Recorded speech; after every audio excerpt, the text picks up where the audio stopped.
Hey, Shall we get this thing started? How y'all doing this morning? Happy Thursday. Also known as FTG Thursday on the Morning Night Live. Hello, everybody. I hope you're having a wonderful morning. I am having an adequate morning. That's all I'm going to say. But we're going to check out some things that are happening in the world like we do every day. To that. But there's an interesting, real interesting event that happened. I don't know if it was yesterday or the day before yesterday that I want to talk about because there's some parallels to some other events that, you know, people kept talking about. And I think everyone needs to get on the same page on these things because I think law enforcement has a job to do, and usually that job is to bring in suspects to stand trial. And it's just really, really strange that we can't seem to do that anymore. But it almost seems like this one has some timing issues too. But there's a whole lot of things people are talking about, so we're going to talk about what people are talking about on the show. Are you ready? Yeah, me too. Let's get this thing rolling. Johnny, would you play the intro, please? Ladies and gentlemen, coming to you live from the Lucky Dog studio in a hidden location somewhere in the upper Midwest of the United States of America, it's a brother making his own way but with all the wrong opinions. Welcome to the Morning Night Live with your host, the one and only P-Dog Knight. That's me! Stop the music. Wait a minute. I said stop the music. There we go. Good morning, everybody. Welcome to the Morning Night Live. I'm your host, Marty, also known as P-Dog Knight on the internet. Welcome back to the P-Dog Knight channel on this Thursday. Is it Thursday? It is Thursday, right? Yeah, yesterday was something. It's Thursday, the 10th of August, 2023. 1 week away from a flight that I'm not sure if I'm ready for. I'm not sure if I'm ready. Well, so I got to take a 3-hour flight, 3.5-hour flight to Los Angeles. And then I got to sit in an airport pretty much overnight. We booked, I don't know why we booked this way. We got a deal on it when we booked this a year ago and we're stuck with it. And then we're going to be in an airport overnight, and then we're going to get on a plane and go right into the fire. Yes, we're going to Hawaii next week. And this is in celebration of our 30th wedding anniversary, which was in February, and my wife's 60th birthday, which was on October 5th, which we celebrated last weekend. You know, just a little small gathering, a little surprise party at the house. It was all a lot of nice and good, but we planned this a long, long time ago. So we're going to do something cool this year because of those two events. So we're going to Hawaii, and now the whole place is burning down. Okay, it's not all burning down. That's not the truth. See, there's a little section of this part of the island over here that has some fires going on, and there's a section of this island over here that has some fires going on, and they're trying to, well, of course, the people who are saying, oh, this is climate change, I don't think so. I you know, just like a lot of these things, has nothing to do with climate change. But we'll talk about that and all kinds of other stuff. But first, I got to say, good morning, everybody. Good morning to you and you and good God, what's going on with me today? Anyway, over on Rumble, got a couple people hanging out. Mr. Avocados Diablo, of course, gets the who's there first and gets the bell. And our friend Jimmy Das Hotep. Uh-oh. There we go. Welcome to my friends over on Rumble. There's a couple other people. Well, no, now there's only, it's just us three watching. I have a window open and you guys got your windows open. That's it. That's everybody on Rumble watching this, right? Oh, and don't let the title fool you. I have concerns about the title of the show today. Credible threat. You know, interesting. It's an interesting concept, a credible threat. But that over on YouTube. Oh, let me. I gotta eat the live chat. I got top chat on YouTube. What the hell? What the hell's going on here? What the? Oh no! And that means I just lost the rest of the chat. I have no idea who was her. I'm assuming AD. You were first on YouTube too, right? Well, I'm gonna pretend it was, and if I'm wrong, it is AD. Advocate Stab was first. Was first in the chat and gets the bell on YouTube. I don't know what happened there. I hate when that happens. What had happened was, yes, yeah, AD, you're reading my mind. If you could read my mind, love, and tell a tale that thoughts would tell. That's Gordon Lightfoot, right? The great Canadian singer, may he rest in peace. Anyway, so YouTube is going to be out of order. Good morning, Cool Frog, GDSOB, Simon Wolfwood, Tyler F., Lord Stanhope, Tyrannus, Alexandrus, the Invictus, Lich. Also, good morning, Jethro, Hetero, Advocatus Dab, they already said. Unacceptable views, hello. Good morning, Simon. Did I say Simon already? Yeah, I did say Simon already. Aaron Meredith, what up, Special Can Acid? I sort of sworn I saw Black Hebrew Israel. Oh, that I haven't scrolled down far enough. Who else is here? Good morning, Rick Ashbringer, Septus Wolf. Fight for a Right, welcome back. Who else? I said Jethro, Hetero, Lord Stan. Didn't I see Black Hebrew Israelite here somewhere? I know you're here somewhere. That's right. See, I knew it. So anyway, I don't know why my chat skipped. The whole top of the chat's gone. So welcome to the show, everybody. While you're thinking about it, you are the sponsor of the show. Hit the like button, share the stream. If you want to sponsor the show, pdognight.live. You can throw a couple bucks in the tip jar. It is not $2 Tuesday, but I'll take $2. I don't care. You can write as much as you want if you do it through Streamlabs, which is the pdognight.live, or you can go streamlabs.com/pdognight. That works too. Or super chats, rubber rants, Venmo, Cash App, whatever. I appreciate those who are able to sponsor the show, especially I'm going to be out of work for at least 2 months. So, Jeffrey Russell Jr., what's up? Nice to see you. Welcome back, sir. All right, let's get into the show because things happen in the world right now. In fact, now this was not on my agenda, but it popped up on the faithful old Twitter machine here, and of course, remember, y'all remember that Project Veritas investigation? They put a report out about how the CNN people, they're going to make their major focus on climate change. That's the next crisis they're going to focus on. And they're going to push climate change just like they pushed stupid 19. And it's, whatever the government wants, the CNN's going to give them, right? And they have this tendency to use language in all of their, especially on Twitter. Their language on Twitter is always something that has to make those people who believe in the things that I don't believe sound like they're more important than what I believe. And I don't mean just on climate change. I mean on everything, political shit and whatever. Well, anyway, in keeping with their new goal of trying to scare us as if, the world is going to end tomorrow, here's CNN. Climate change fueled extreme heat will significantly increase the risk of heat-related illness for the millions of people who visit Grand Canyon National Park each year. A new National Park Service study has found, wow, it's never ever been hot in the summer in the Grand Canyon. I don't know why it would be now. Oh, because they're having climate change issues. Hello, by the way, Blue-Eyed Scream. Welcome back. Nice to see you again, too. Anyway, so, yeah, so they're pushing this. They're just pushing the climate change. Look, there was it NASA who found there was an underground volcano that also caused a whole bunch of steam and water to go up into the atmosphere.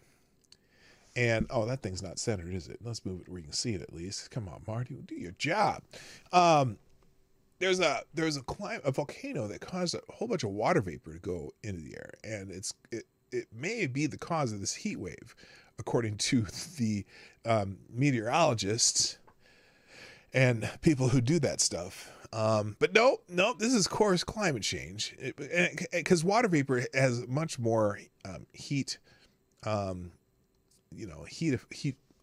island effect than CO2. CO2 is just a natural element that's in the water. It's in the air, in the atmosphere, that is a tiny, tiny, tiny fraction of what's in the atmosphere. And our contribution to it is even a tiny fraction of that. And the CO2 level in the atmosphere is a lagging indicator. At least as far as the historical record, they've been doing these carbon tests through the permafrost and all that stuff, and they're doing all this science stuff that says, that the CO2 levels in the atmosphere usually come after the heat change, whatever. So I don't know. Extreme heat will make the Grand Canyon visits dramatically more risky in the future. Really, dramatically? What's dramatically? See, here's the other thing. And I think Vivek, how do you say him? Vivek Goswami makes a good point that, the number of climate related deaths in the world has gone down significantly since the industrial age, because we have things like air conditioning, climate control, whatever, internal home and climate control, things like that, and technologies that people cool, and people just, they know to drink water if they're out in the heat, and there's all kinds of things. It makes dramatically more risky. How? Just bring some water. Climate change fueled extreme heat will significantly increase the risk of heat-related illness for the millions of people who visit the Grand Canyon National Park each year. A new National Park Service study found. Hey, how about y'all teach them ways to not have heat-related illness and know the signs? My God, people are adaptable. Oh my gosh, this is stupid. Hello, Annalyn, by the way.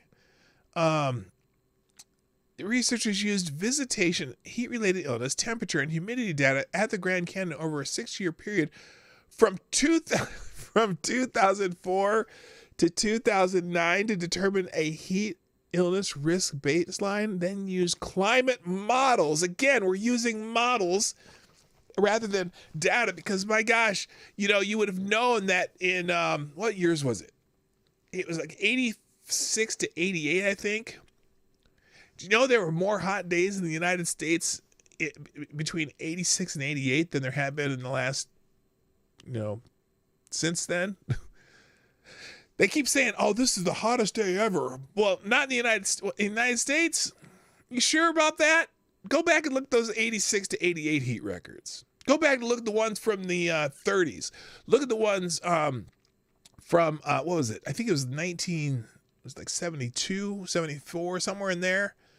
They're hot years and they're cool years. Did you say anything about the record, the one of the cooler summers the last couple of years? It's amazing. It's amazing how they just try to, they always say that word gaslighting. Some of this is gaslighting because they don't, the fact they had to adjust the temperature records. Why? Why did you have to adjust the temperature? Oh, because you wanted to lower the temperatures from past years to make it look like it's been a continual rise when it really hasn't? The dips and valleys, you kind of smooth them out to make it look like just a constant rise?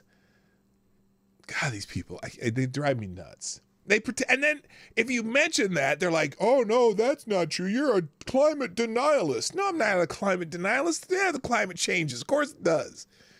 Ever since the Ice Age, we've been getting warmer. Those glaciers, remember? Those weren't glaciers before the Ice Age. Jesus Christ. Anyway, researchers they found the rate of heat illness per 100,000 visitors increased across both scenarios. Yeah, in the models. yeah. Oh, gee, we have a model. We're going to increase the heat by 50%. That's going to create a heat illness. And the model, oh, well, but what if that doesn't happen? because it's very unlikely that the heat will increase by 50%. Well, the models tell us it's true. Great. It predicts how risk would change in the future under two scenarios: a moderate and high increase of planet warming pollution. So this is again, models, they only give you two scenarios in these models: a moderate and high increase of planet warming pollution. Interesting. Well, do you have a model that says if it's cooler than normal? I bet you didn't even think of making one of those, did you? What if suddenly the planet starts cooling again, like it kind of, well, over the last 10 years it kind of has, except for this year, right? What? This is crazy. Okay, if you want to read the rest of this, you can, but I'm not going to. It's just silliness. It's annoying as hell. All right, let's get into some of the things trending. Hawaii's still trending. Wait, what the hell is that? What happened here? What the hell happened here? That's supposed to be Hawaii. I'm going to move that over there. I'm going to put my notifications. By the way, speaking of notifications, thank you so much, Simon on Bull Nation, Simon Wolfwood, and Tyler F. for tweeting out the show today. I greatly appreciate it. Please, everybody, right now, go to somewhere that you do things other than this app called YouTube and put my show out there somewhere. Just anywhere. Email it to your mom, okay? Or your cousin, or drop it into Reddit, or put it on Twitter, or whatever those other social media places are. Do something with the show. I would greatly appreciate it, and you will be a great American for doing so. All right, real quick before I get into what's happening in the world, at least the trending stuff. Thank you, Tyler Alexander. You are the new Streamlabs Superstar sponsor of the day. Drop it a small bowl in the tip jar. There we go. Tyler says, yesterday I heard 2 elderly people died of heat in Houston because AC broke.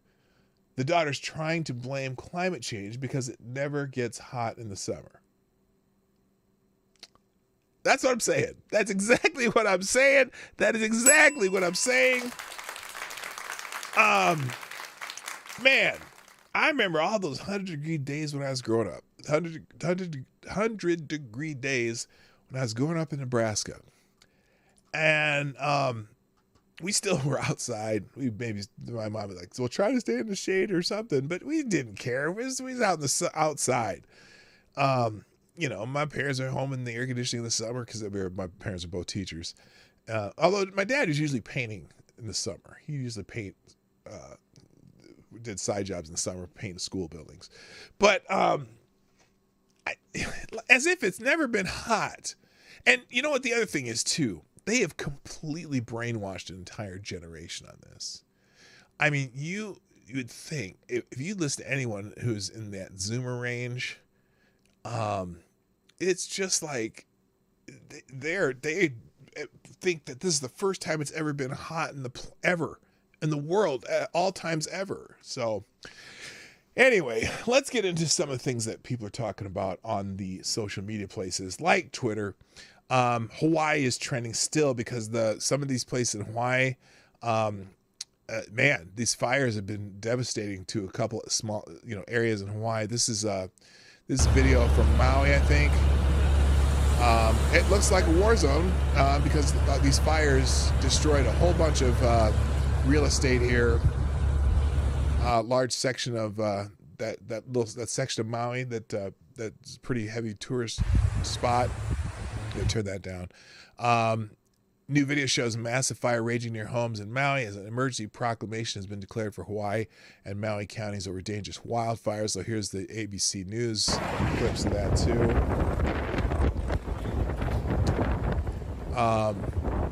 Yeah, man. It's weird that those vehicles there. I would have gotten the vehicles out of there. All the cell towers are burnt down. So pray for the people in Maui, in part of the Really? And along the coast of Maui. Everybody's going to go and try to get to the airport. So this is awful, man. And it's partly because the winds still left from that hurricane that was about 600 miles away, but the winds have caused the fire to be worse. So Senator Mazie Hirono. Okay, I'm going to table my disdain for Mazie Hirono just for a moment to read what she says. The devastation we're witnessing in Maui and the Big Island is horrifying. I'm working with my partners at every level of government to make sure Hawaii has the resources to contain these fires and ensure the safety and well-being of everyone impacted. It's all hands on deck. Okay, good for her. I find that's an important sentiment. She's a senator from Hawaii. That's what she should be saying. Let's listen to her The voice. county is still fighting the blaze, and the search and rescue part continues. But we know that the harm that has been caused by this devastation is going to be deep and long. And so I'm really grateful for all the support that we are getting from the federal government, as well as you know, from the press conference that was done by the state, that it's all hands on deck. I have been in touch with the Homeland Security Secretary Mayorkas, who stands by to provide whatever FEMA assistance, which is already being provided to an extent, and our delegation's request to the president for a declaration of an emergency so that more resources can be brought to bear in this devastation. All right. Now, AD, that's funny you should say that, where you said, or who said that? Meanwhile, she is as far away from it as she can get. It's going to be interesting to see if she gets the same. Well, Ted Cruz went on vacation after a hurricane, or no, was it freezing temperatures in Texas? He went on his planned vacation. Hello, Kessler, what's up? He went on his planned vacation. We'll see if she goes back. Look, I don't care if she goes there or not, but it's all about optics, I guess. Now, and also let's remind you, this is a single town in Maui. It's a single. Still fighting the blaze. Here, I'm trying to escape from that. It's a single town, like in Maui. It's not the entire island burning. And same thing in Hawaii, the Big Island. It's a section in the northern area, not far from where we are going to be, by the way. We're staying in a resort about 40 miles south of where there's fires in Hawaii. So but again, it's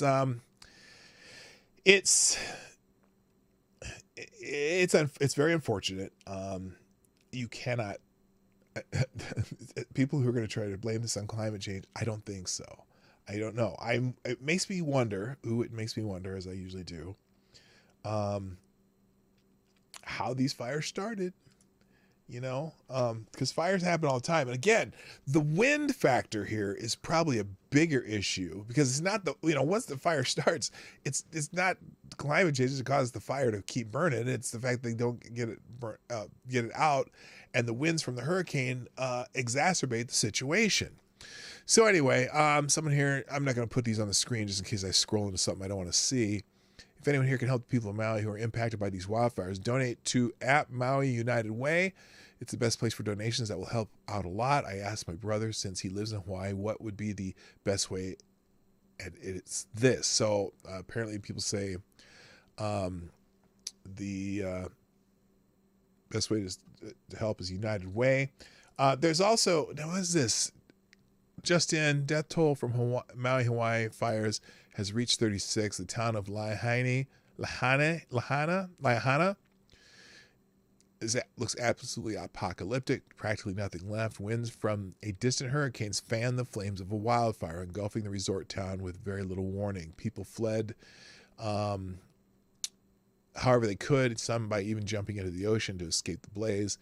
We just had the worst disaster I've ever seen. All of Lahaina is burnt to a crisp. It's like an apocalypse, said Lahaina resident Mason Jarvie, who escaped from the city. The media seems to be rushing to blame this all on climate change, which is, of course, is what they're going to do. So anyway, it's a very, very sad situation, exacerbated by winds from the hurricane.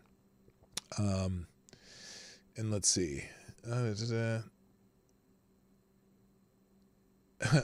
And then someone posted this too.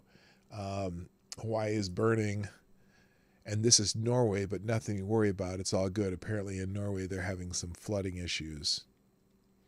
Wildfires have killed at least 36 people on Maui and devastated Lahaina Town, one of Hawaii's most historic cities. Here's what to know. So I'll link a couple other stories in the links today. I'm not going to go through any more of them, but we'll add the AP story, which is the latest updates, and the story from This is CNN. Moving on, let's go into something else. Consumer price index, inflation is in the news again. The consumer price index jumped a bit to 3.2% in July, but it was less than the expected 3.3%, which if it's less than it was expected, then the Biden administration will be excited. U.S. inflation edges up 3.2% in July. That marked the first acceleration in 13 months that followed a 3% increase in June. Here are the leaders in price increases and decreases by category. So this is interesting. I've never seen this chart. Gives you a list of categories. So leaders in price increases: food at employee sites and schools, pet services, garbage and trash collection, motor vehicle. Hey, you know what else is going to go up? Probably delivery of packages with our new contract with UPS that they got with you. Hello, Next Gen Troll, by the way. And those ain't real dude over on YouTube. Anyway, if you want to look at a list of what's gone up and what's gone down, I'm surprised I don't see gas on here, but gas has gone up at least 50 cents in the last 2 weeks where I live. I don't know how it is where you are.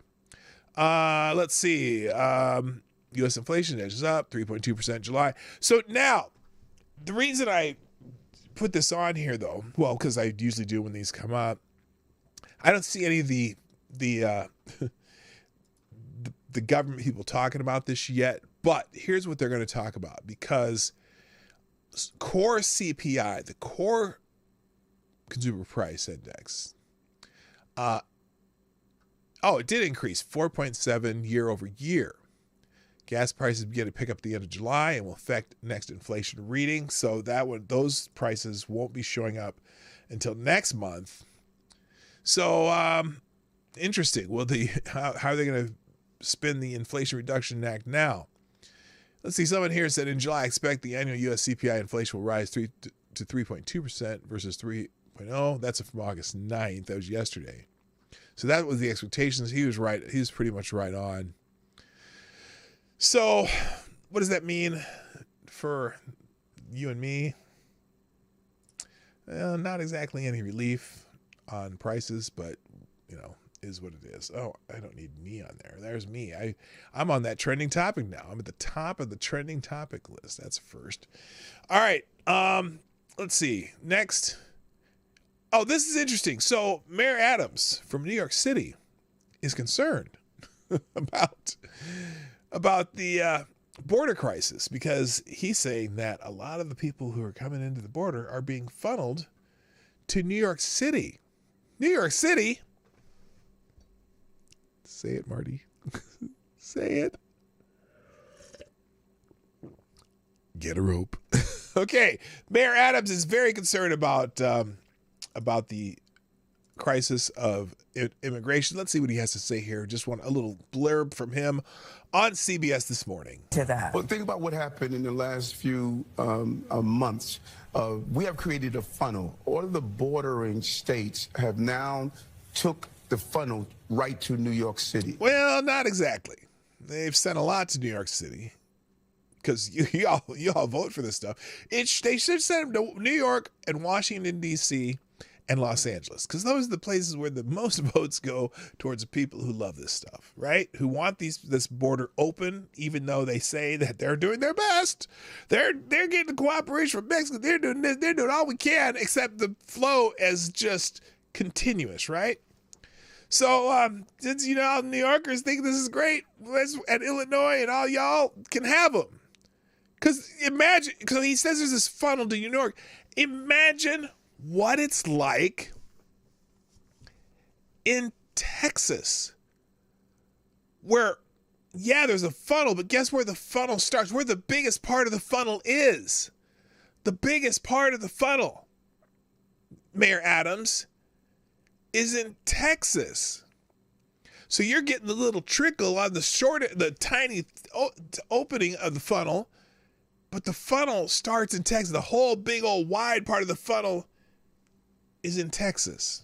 Imagine how they feel if you're upset about this. New York City is the economic engine of this entire state and country. Wait. New York City is the entire economic engine of this state and this country. Is it though? Really? Is New York City really? Yeah, you got all the stock exchange and shit like that, business stuff, but the industry, the industrial part of America is all over America. The farming part of America is all over America. You know? So, I don't know. You all are the ones who say, you know, that this is okay until they start coming into your neighborhood. Not my backyard, right, Mayor Adams? Decimate this city, you're going to decimate the foundation of what's happening. Look at Chicago, Los Angeles, Houston, and now you're hearing the governor of Massachusetts. And so when people say, well, we gave them $100 million. Who should you be talking to, Mayor Adams? Who should you, mayors of these big cities where these people are ending up in, who should you be talking to? Who are you talking to right now? Are you talking to the Biden administration and tell them, hey, how are we going to stop this? How are we going to stop people crossing this border so that the funnel doesn't keep filling and then we get little, you know, from city to city? You're starting to feel it, aren't you? I think that's why they keep sending people to your city, Mayor Adams. Maybe you're getting the idea of what the problem is and why we need to find a way to stop it at the source, at the big part of the funnel, because Texas in particular is being overwhelmed by this. It's interesting, though, how you hear about it, you know, like how it's all in Texas. Not so much in California. Not so much, maybe in Arizona, I don't know, or New Mexico, but boy, they're getting hit hard in Texas with this. That's where the biggest part of the funnel is. And you get mad because Texas tries to stop it. Well, what are you doing? Why don't you talk to your that guy that's in your party that's in the White House? Maybe the border czar, you know, what's her name, that was in Florida talking about, you know, slavery or whatever. Maybe they should talk. Maybe we should let them know. Someone was that 80s said that the other day. Well, tell them there's slavery in Texas, and then she'll come down there and make a speech on the border. Tell them it's at the border. There's some slave trading going on at the border. Why don't you go down there and talk about? Maybe you'll see what's actually happening down there. You're talking to the wrong people. Why are you complaining to CBS Morning News and not to the President of the United States? $12 billion bill? Yeah. I mean, what So table are we dining at? when you see all the people that are just laying in the streets, you walk by, it is jaw-dropping. Yeah. And the numbers keep coming and coming when you think, I don't have any more room at the end, so to speak. Imagine what it's like in people Texas. we already have. Exactly, That's a very exactly, good point. exactly. And think about the miracle that took place over the last year in April when What this miracle? really started coming from a governor who wanted to use people as pawns. Oh, really? So now, he's going to talk about Abbott. I guess he's going to talk about DeSantis here. So they should just all stay back in Texas, right? Is that what you're saying? So Texas should be overwhelmed. But New York City shouldn't share some of the burden. The other states shouldn't share some of that burden, right? Is that what you're saying, Mayor? When you do Okay, that was it. That was all that clip. Anyway, what a jerk. I don't know. But it's somehow okay when border states are forced to take care of everyone, right? Guess it was fine when it was only happening in the border states. Well, there you go. So, in some of the comments below this, open borders have consequences. Oh my! All right, so all right, next, Steve. One of the is it Peter Ducey? Who's the younger Ducey? It's Peter Ducey. He is trending right now. Apparently, he had wait, where is it? Hang on a second. Where is the... Oh, shoot. The clip I had just rolled up. Where's the clip? Where's the clip? Well, first of all, he has confronted somebody. I think he confronted the president. He's trending because he confronted the president on something. And here's this. Let's watch this clip real quick. Peter Doocy went off, I think. Okay, here it is. Here's this clip. There's this testimony now where one of your son's former business associates is claiming that you were on speakerphone a lot with them talking business. Is that what? Never talk business in anybody. And I knew you'd have a lousy question. Well, why is that a lousy question? Because it's not true. Thank you. There's this testimony All right, now so where one of your son's former... Because nobody else in the media is going to confront Biden about this. They're all on Biden's side. Let's see if we can find the other clip that I wanted to see. Oh, is this the same one? Let me see here real quick. Let me see if this is it. This might be the same one. Hang on. Play. There.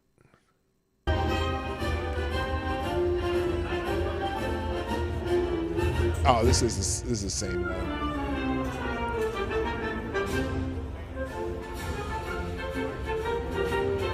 Now, it's funny about this. Do you see the background of this picture? This is a Bidenomics, a Bidenomics rally, I guess. This is the same question. That's not what I wanted to get to, though. There's another clip. I hate scrolling on Twitter when I don't know what's going to be in the clip, so I gotta take my face and put it in front of you first. Oh, here's the clip I was looking for. Oh no. Doocy falsely tells President Biden that Devin Archer is claiming you were on speakerphone a lot talking about business. Oh, is that a false claim? Is that a false claim? I don't know. But anyway, that's why Peter Doocy's is trending. Now, some say, why are there not more brave mainstream reporters out there like Peter Doocy willing to ask Biden tough questions? Because if you ask Biden a tough question, he's going to say something stupid. It'll make him look bad, and he's running for president again. And they don't want a chance of getting anybody else in there for president unless they remove Biden and put somebody else in there like not Kamala Harris. They sure as hell don't want her. Like Gavin Newsom or what's her Mrs. Obama lady, Michelle Obama. But until Biden officially steps down, which I know he will, so there's got to be a reason. There's got to be a reason why he can't finish out the whole. Holy shit! What? Our gas prices are about $7.20 a gallon here. Oh, that's over in that's over in Ireland. Holy smokes! Well, thank God you live on a small island. Okay, it's not that small. I mean, you got to drive a while. Isn't it like 100 miles from Dublin to Cork, something like that? 150 miles. I was because I'm looking that up because we are thinking about doing a trip next year. Because Lady Boomer's getting an insurance settlement. We're thinking about taking a trip where we go to Ireland and then go to England and then get on another river cruise. We'll see if that happens though, because we're figured out it's a lot more expensive than we thought it would have been. But anyway, $7.20 a gallon is the equivalent. Thank God you drive smaller vehicles there. I see. I wouldn't be able to make it there. It's hard enough driving a pickup in the United States, where it's I'm paying like $3.50 a gallon right now, or a little more than that. But anyway, all right, let's move on. What else is trending? Because this is kind of a trending show. I only got a couple of things. I want to talk about this guy that got shot, and that is the next topic. Actually, the FBI is trending now. The reason the FBI is trending is because a Trump supporter named Craig DeLue Robertson in Utah was shot, Donnie says, and murdered by the FBI because he was suspected of threatening President Biden. Okay. And a lot of people are talking about that. Remember, the FBI, Richmond Field Office memo targeting Catholics as terrorists. Okay. That's a whole other thing. The FBI found and killed Craig Robertson with lightning speed. How is it they can find and stop him quick, but have never stopped one school shooting when entire manifestos and videos have been posted, sometimes months before the shootings? That is another good question. The FBI hunted and killed 75-year-old Trump supporter over a Facebook post, but didn't arrest Ray Epps for telling people to go into the Capitol. Really makes you think. So that's why people are talking about the FBI right now. And along with that, trending are Madonna, because Madonna made the, threatened to blow up the White House, but they didn't do anything. I don't even think they questioned her. If you remember that from Inauguration Day, and also Kathy Griffin with her stupidity is trending because they're just giving examples of people who made threats.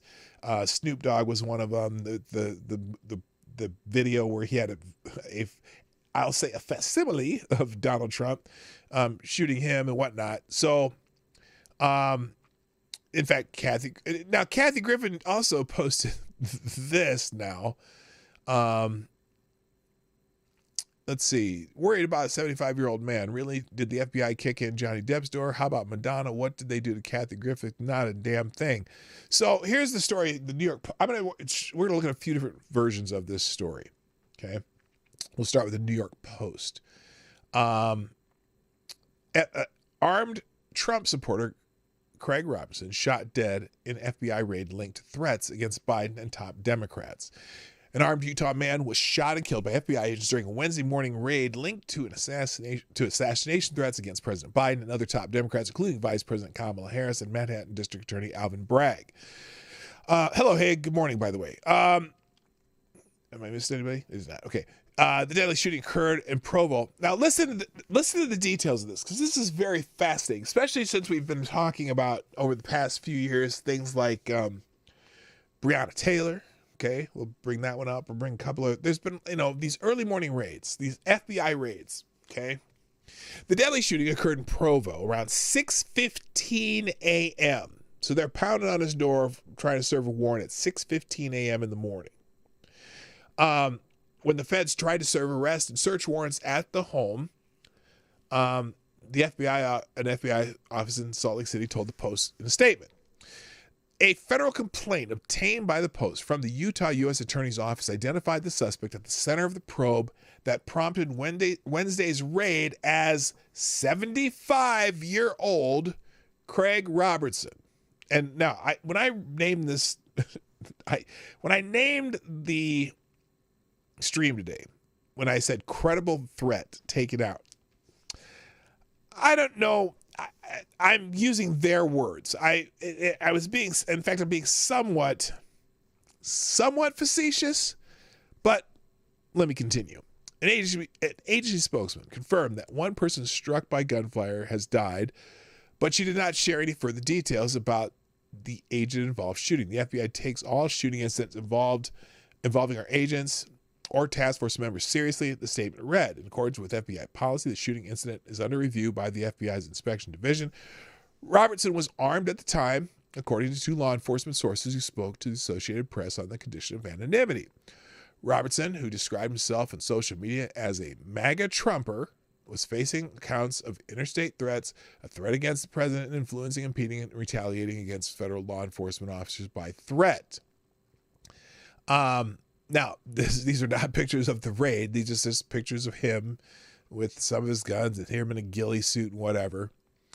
The 39-page complaint included numerous unhinged Facebook posts made by Robertson threatening to assassinate Biden and other senior Democrats, including Harris, Bragg, New York Attorney General Letitia James, U.S. Attorney General Merrick Garland, U.S. Attorney General Merrick Garland, and California Governor Gavin Newsom. In a status update posted earlier this week, Robinson, an Air Force veteran, suggested that he was planning to make an attempt on Biden's life when the commander-in-chief visited the Beehive State later this week. Now, I keep forgetting Utah's the Beehive State. That's a weird thing.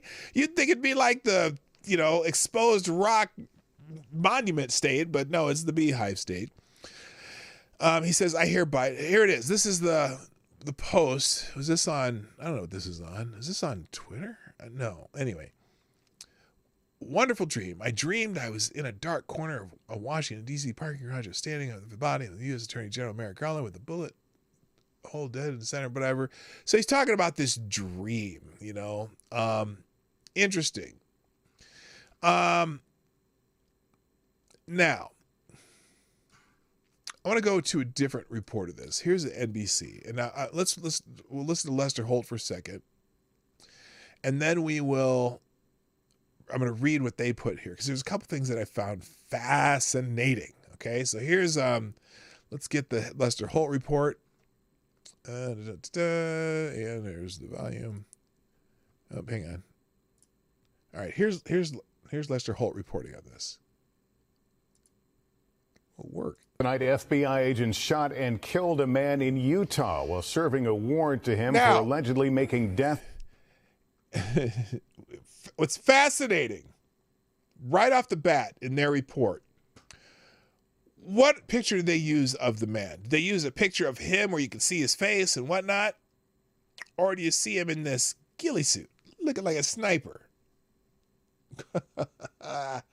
Interesting. Threats against President Biden ahead of his visit to that state. Okay. Peter Alexander has late details.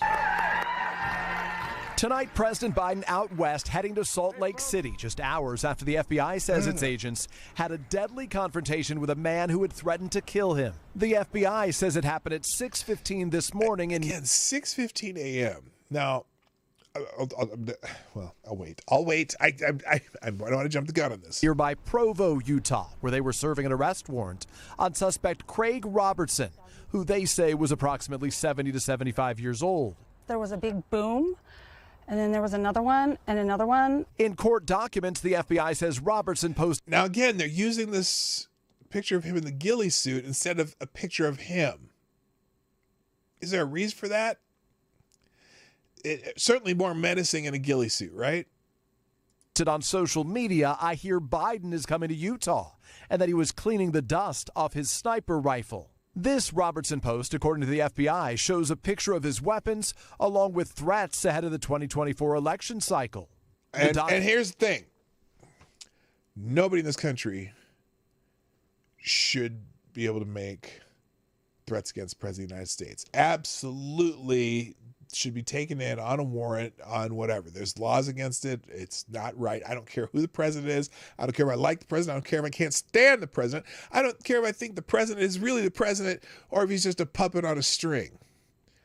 You don't make threats to assassinate the president of the United States or any other government official or anybody really, but in particular, if you make a threat against the president of the United States, the Secret Service should be at your door, asking you questions, finding out if that's real, if it's a credible threat. That's not the problem here. Not at all. Documents also say Robertson posted threats to kill Vice President, unless it's Donald Trump, exactly, Kamala Harris, and the Democratic DA in Manhattan, Alvin Bragg, so who's now prosecuting former President Trump. During surveillance in March, the FBI says it observed Robertson wearing a hat. This is important. They observed him wearing a hat that said Trump. Now, again, there's a narrative they're trying to push here, too, a little bit, too. Bearing the word Trump. And when agents attempted to speak with him, Robertson replied, "I said it was a dream," adding, "Don't return without a warrant." Now, that's important because we're going to talk about when they first approached him versus when they approached him with guns blazing. He was nice to me. It just goes to show you never know who your neighbors are. You never know what. He was nice to you. He was your neighbor. So what? He deserved a visit from the FBI, but should have been a 6 a.m. raid with guns drawn. Let's just talk about that in a minute. Comes amid growing concerns over threats to public officials and their families. Now, I'm going to give him credit for something here. Police saying the number of investigations is historically high. Major incidents include the violent attack on House Speaker Nancy Pelosi's husband, which had nothing to do with politics, Paul, and an attempted assassination of conservative Supreme Court Justice Brett Kavanaugh. Now, I'm going to give him credit for at least acknowledging that it's not just the Joe Biden or anyone left. Obviously, the threats against Judge Kavanaugh. There have been actual successful shootings at a baseball field and whatnot. All right. The FBI has not released any details about what sparked today's deadly confrontation. No FBI agents were injured. Okay, so that's the report. That's the report. Okay, now let's read their account here on that they wrote, because there's a couple of interesting things in here.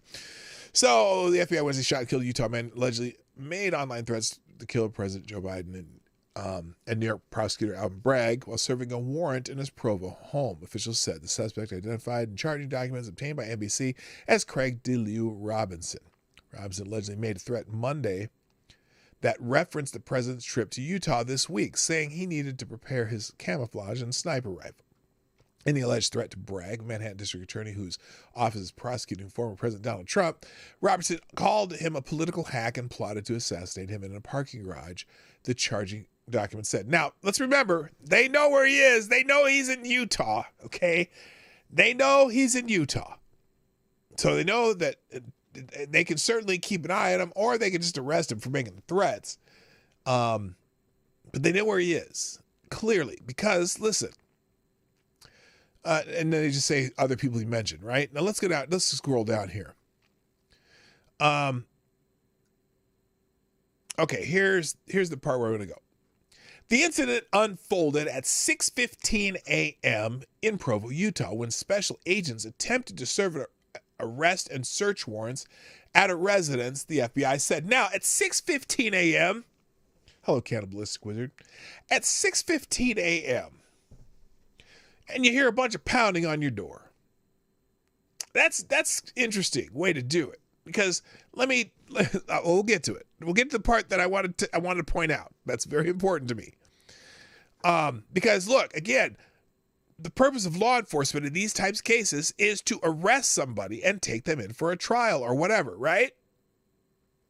So your odds of having a startled reaction at 6:15 a.m. in the morning are probably highly likely. It's almost like you're asking for a startled reaction from someone who supposedly has guns. Some people pounding on your doors. But let's get into this. The incident is under review by FBI's inspection division, blah, blah, blah. The Secret Service is aware of the FBI investigation involving an individual in Utah who has exhibited threats towards a protectee, and the agency said in a statement, while we always remain in close coordination with our law enforcement partners, this is an FBI-led effort, and we refer any related questions to the FBI. Now, here's an interesting part of that. Normally, the Secret Service is the department that investigates these threats. You would get a knock on your door from the Secret Service. You get a warrant from the Secret Service. But this came from the FBI. Not sure why, but whatever. I'm sure they work in tandem. All right. Now, in the felony complaint against Robinson, he's accused of interstate threats, influencing, impeding, and retaliating against federal law enforcement officers by threat and threats against the president. Now, I'm not sure about the impeding and retaliating against federal law enforcement officers. Why would why would that felony complaint have that in there? Well, here it is. The FBI National Threat Operations Center received a tip in March from a social media company pertaining to a user called Winston for Eagles, which allegedly showed the user posting about killing Bragg. The FBI's Operations Center believed that person. That's why. That's why it's not just the Secret Service, because Alvin Bragg is not a Secret Service protectee. Because that's why the FBI was involved. Okay, so that explains that. The FBI's Operations Center believed the person with that username to be Robertson, according to the charging documents on March 19th. The charging document said two special agents with the FBI conducted surveillance at Robertson's address in Provo. He was seen wearing a dark suit, later observed as having an AR-15 style rifle lapel pin attached. Whoa, look out. A white shirt, a red tie, and a multicolored, possibly camouflage hat bearing the word Trump. Uh-oh! On the front. Now, after attending church, these special agents confronted Robertson about the comment he allegedly made on social media, the document said. Well, now wait a minute. After attending church, the special agents confronted Robertson? Who attended church? The special agents or Robertson? That's weird. That's a weird sentence. That's a poorly written sentence. After attending church, the special agents confronted Robertson about the comment he allegedly made on social media. The document said Robertson confirmed to the agents he was Winston for Eagles and responded that the comment was a dream. He then added, according to the charging documents, "We're done here. Don't return without a warrant." Now, this is where the point I was going to make. So, clearly, the special agents knew how to find Robertson out in the open because they found him after attending church. Whoever they met in that sentence attended church. Why did they go to his house at 6:15 in the morning if they were concerned that he had weapons and whatnot? Why didn't they just find him out in the open and serve the warrant? Why didn't they find him checking his mail and serve the warrant and surround him? Why didn't they do all this other stuff? Now, he absolutely should have been arrested for those types of threats to the president of the United States, vice president, whoever, okay? And normally the Secret Service would take care of the ones that are threats to the president, and FBI would take care of the other ones. But whatever, it doesn't matter. Why is it they would go to his house if they know that he might be armed and dangerous, right? And go banging on his door to serve a warrant at 6:15 a.m. in the morning?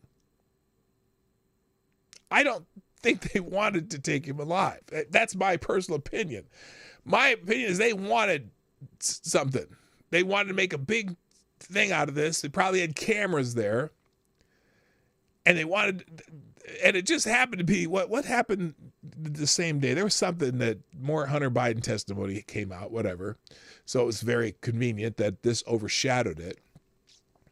But why did they not just make the best effort to surround him when they knew he was not armed out in the open, like when he's checking his mail or going to the grocery store? Obviously, they said after attending church, the agents confronted Robertson. So that clearly was out in the open. They knew how to find him. They could have had the warrant with them, and the next time they spotted him out in the open. But they chose to start banging on his house with agents and guns drawn at 6:15 in the morning. And apparently they breached his home. Now, the next lines by NBC, of course, is what they want you to hear. Hello, Rotten Corpse, by the way. The charging documents also said FBI reviewed other comments made by Robinson on another social media platform. Oh, no, he said something on social media. That's good to know. How's that manifesto from Louisville coming? I'm still waiting on that one. How's the Las Vegas shooter coming along? Like to know a little bit about that guy too. But thank you for letting us know about Mr. Robertson here you already killed.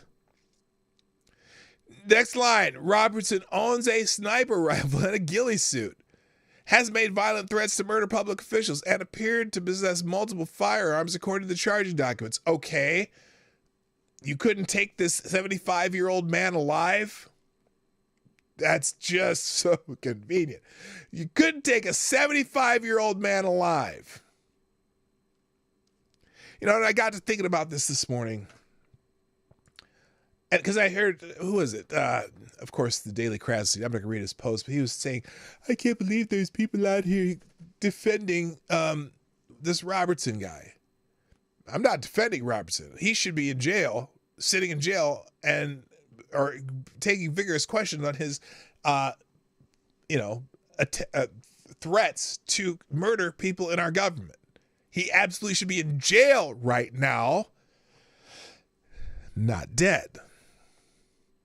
And it seems to me that they pulled, look, let's go to the Breonna Taylor case. Okay, I'm going to pull this up to Breonna Taylor. Because Ed was saying, well, they were just doing their job and he made a threat to them and he probably had a weapon and yeah. Really? Okay, fine. What if, by some chance, Breonna Taylor did not go through her ordeal, but ended up somehow in Utah at old Mr. Robertson's house here? And that FBI agents came in and came in guns a-blazing and Mr. Robinson maybe had a weapon in his hand or whatever, maybe, and Breonna Taylor had been standing in the background and they had shot her.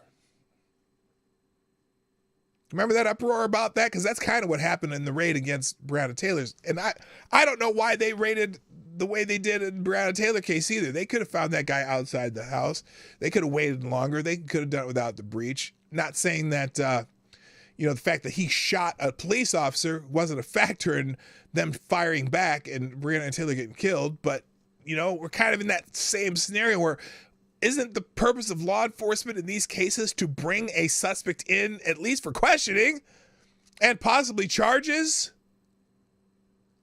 Breonna Taylor might have been a human shield. That's why I'm saying it. If whoever they're looking for, if they know he's there, then they need to do some better tactics than the breach. Now, the no-knock warrant, yeah, someone shoots back at you, right?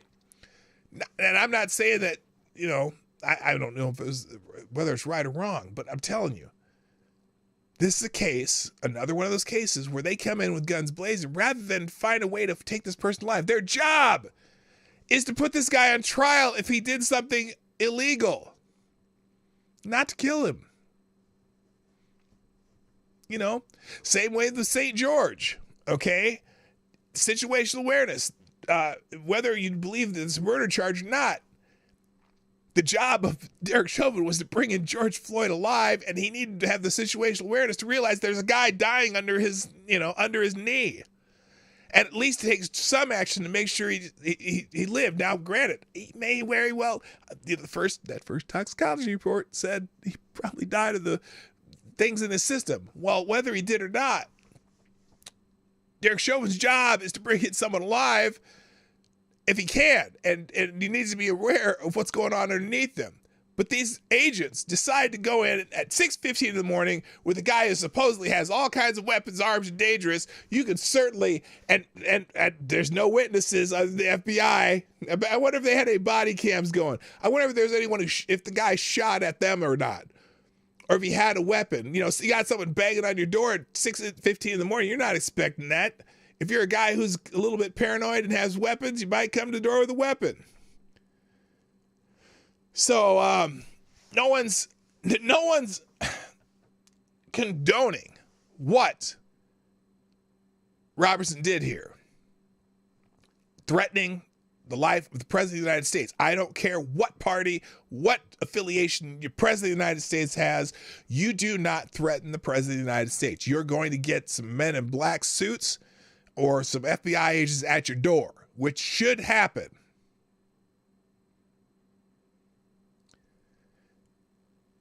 GD, but he wasn't dead when he asked to be laid on the ground. I'm not saying that their procedure was wrong, except for the situational awareness. Okay.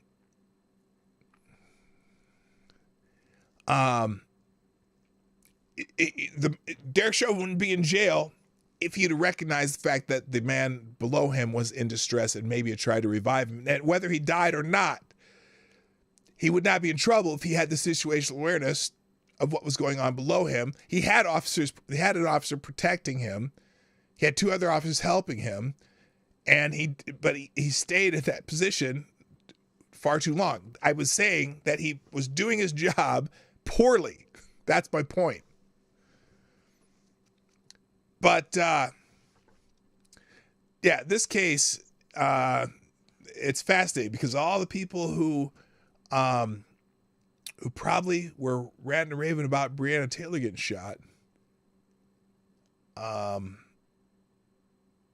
probably cheering this one on. Oh, because he might have worn a red hat. I bet they're gonna talk about red hat terrorism, right? Anyway, I gotta close it out. But before I do, I got a couple of things so I'm not done yet. I'm not done. Don't run away. Apparently Ashley Babbitt's trending again. She trends quite a bit.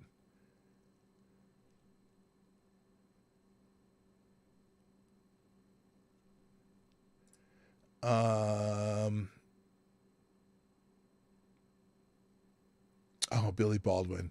Ashley Babbitt was a violent, treasonous insurrectionist who tried to disrupt the peaceful transfer of power, violated the Constitution, and threatened our democracy. Fuck off, Billy Baldwin.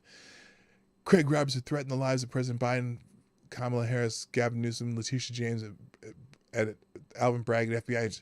Hey, right, he did. And he should be in jail right now, sitting in a cold cell, being ready to answer some tough questions from some agents. He shouldn't be dead.